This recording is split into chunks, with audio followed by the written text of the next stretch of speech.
এরপরে আল্লাহ তাআলা সূরা হাশরের 18 নম্বর আয়াতে বলেছেন, ইয়া আইয়ুহাল্লাযীনা আমানুত্তাকুল্লাহ, হে ঈমানদারগণ তোমরা আল্লাহকে ভয় করো, ওয়াল তানজুর নাফসুম মা কদ্দামাত লিগাদ, আর প্রত্যেকটা ব্যক্তি ও আত্মা যেন ভেবে দেখে যে আগামীকালের জন্য, আগামীকাল হলো আমাদের মরার পরের জিন্দেগি, এই মরার পরের জিন্দেগির জন্য তারা কি প্রেরণ করেছে, কিছু জমা করেছে কিনা।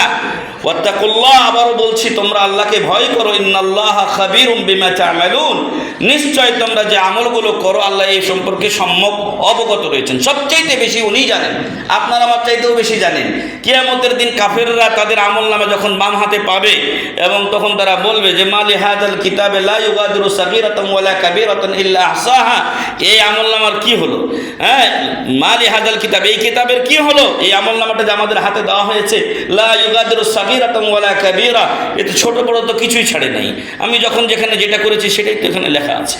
আল্লাহ তাআলা অপর আয়াতে বলছেন, আহসাহুল্লাহু ওয়া নাসুহ, বান্দা তুমি ভুলে গিয়েছিলে কিন্তু আহসাহুল্লাহু, আল্লাহ এটাকে লিখে রেখেছিলেন কিন্তু মানুষ সেটা ভুলে গিয়েছিল। আপনারাও আমরা ভুলে গেছি, আমরা সব ভুলে গেছি।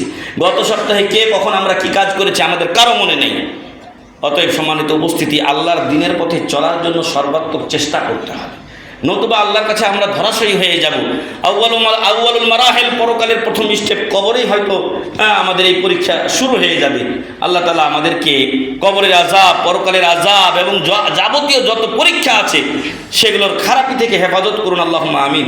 আল্লাহ তাআলা আপনাদের দুনিয়া ও আখিরাতের জীবন মঙ্গলময় করুন, আল্লাহুম্মা আমিন।